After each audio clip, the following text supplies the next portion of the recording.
Data tab में consolidate की।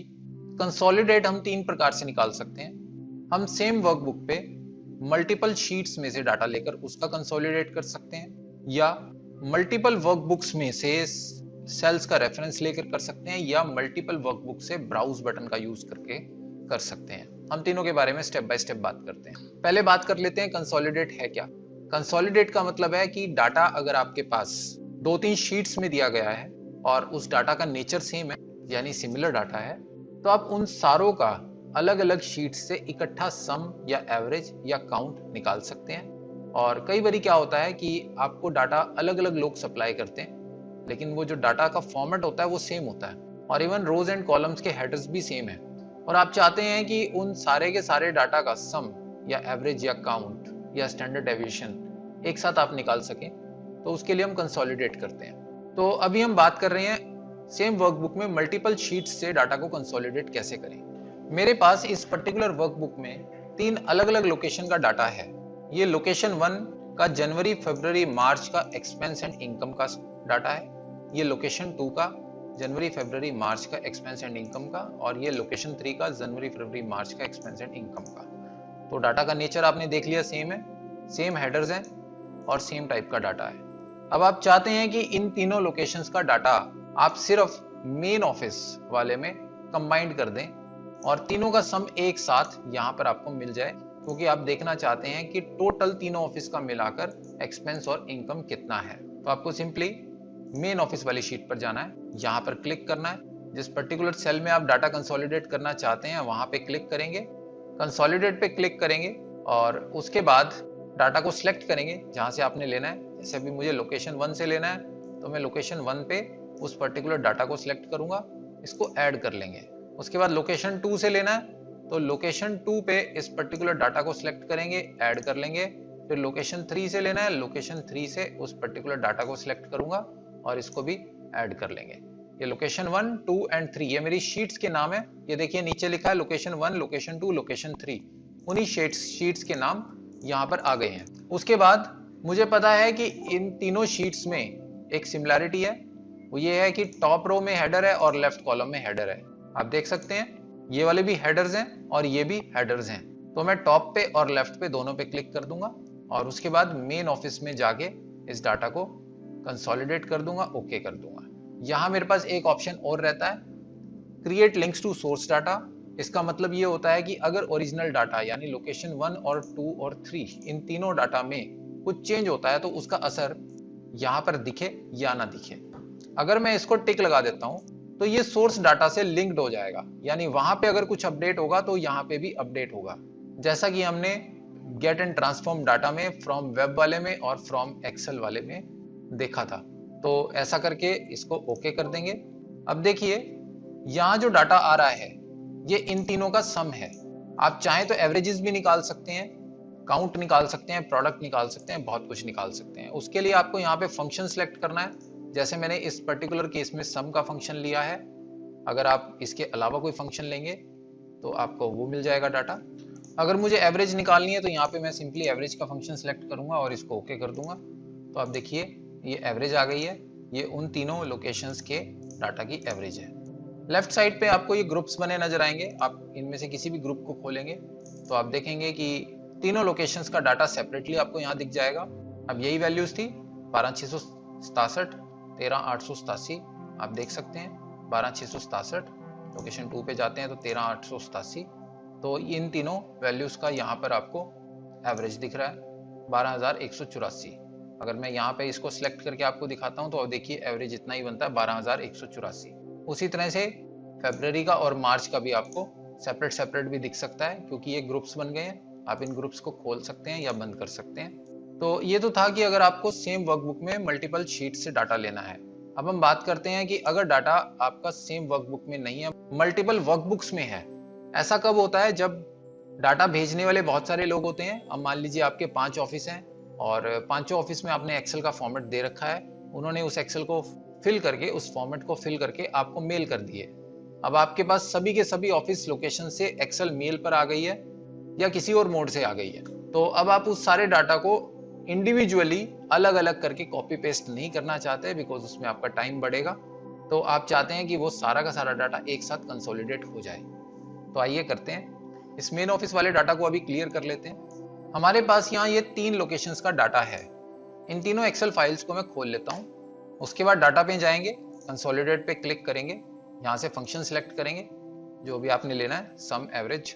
मैं यहाँ पे सम करूंगा बिकॉज मेरे को तीनों ऑफिस का टोटल देखना है, इनकम्स एंड एक्सपेंडिचर का। ये एग्जिस्टिंग जो डाटा है इसको हम डिलीट कर देंगे। उसके बाद रेफरेंस पे टिक लगाएंगे और उस पर्टिकुलर वर्कबुक को खोलेंगे।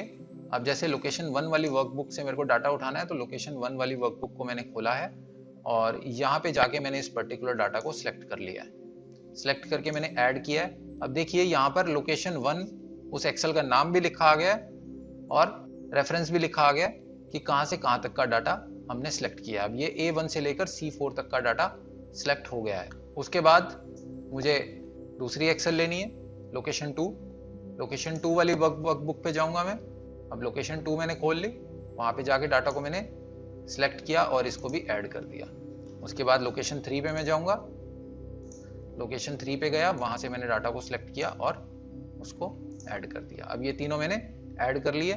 ऐड करके यहाँ से टॉप रो पे टिक लगा दिया, लेफ्ट कॉलम पे टिक लगा दिया और create links to source data पे टिक लगा दिया, बिकॉज मैं चाहता हूँ कि जब मेरा डाटा बैकएंड पे अपडेट हो तो मेन फाइल में भी अपडेट हो जाए। और इसको मैंने ओके कर दिया। तो आइए देखिए मेन ऑफिस वाली फाइल में यहाँ पर सेम उसी तरह से वापस से डाटा कंसोलिडेट हो गया। आप इंडिविजुअली डाटा चेक कर सकते हैं इन ग्रुप्स को खोल के। उसके बाद जो थर्ड मेथड हमारे पास है वो है ब्राउज बटन। मैं यहाँ से डाटा क्लियर कर देता हूँ। आप देख रहे हैं यहाँ पर एक ब्राउज बटन दिया गया है। इस पे मैं एम्फेसाइज इसलिए कर रहा हूँ बिकॉज बहुत सारे लोग गलती करते हैं। वो क्या करते हैं कि ब्राउज बटन पे क्लिक करके अपनी एक्सेल को यहाँ से सिलेक्ट करते हैं और सिलेक्ट करके ऐड कर देते हैं। ऐसा करने पे एरर आता है बिकॉज ये सही तरीका नहीं है इसको करने का। ब्राउज बटन ज्यादा कुछ नहीं करता है। ब्राउज बटन सिर्फ आपकी थोड़ी सी हेल्प करता है। मैं अभी ये जो एग्जिस्टिंग डाटा है इसको डिलीट कर देता हूँ। लोकेशन 1 वाली एक्सेल मैंने सिलेक्ट की और इस वर्कबुक को मैंने यहाँ पर रेफरेंस में ले लिया।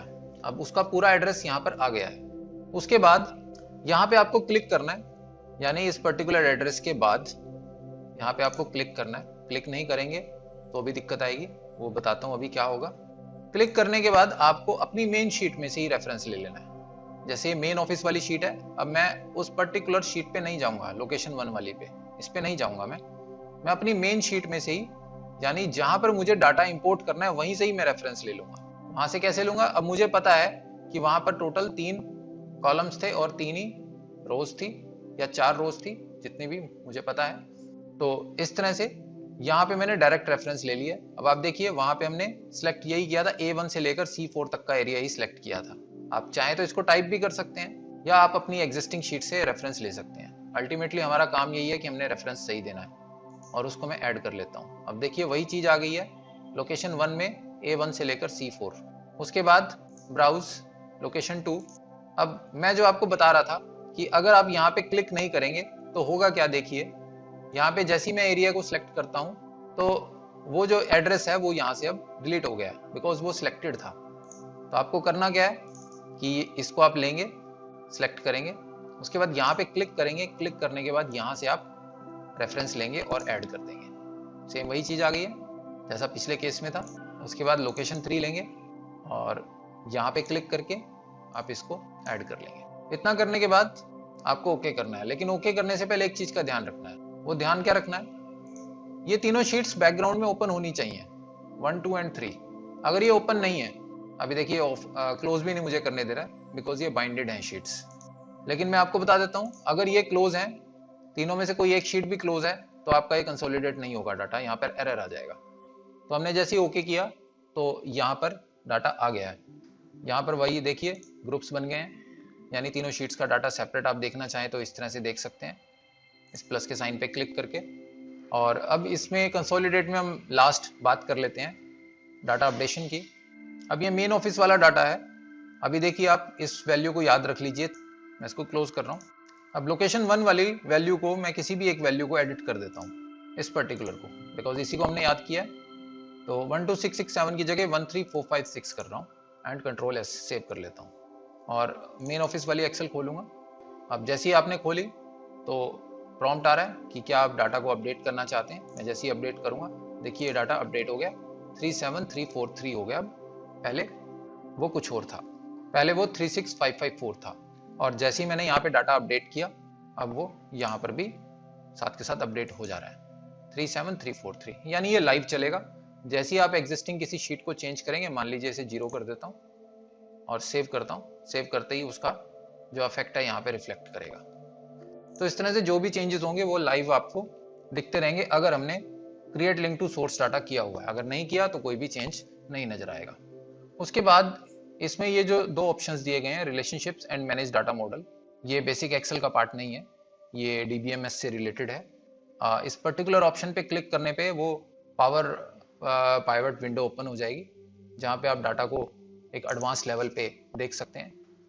कोशिश करेंगे इसके कुछ फीचर्स हम एडवांस एक्सेल में कवर करेंगे। तो उम्मीद करता हूँ आपको ये वीडियो पसंद आई होगी। तो मिलते हैं नेक्स्ट वीडियो में।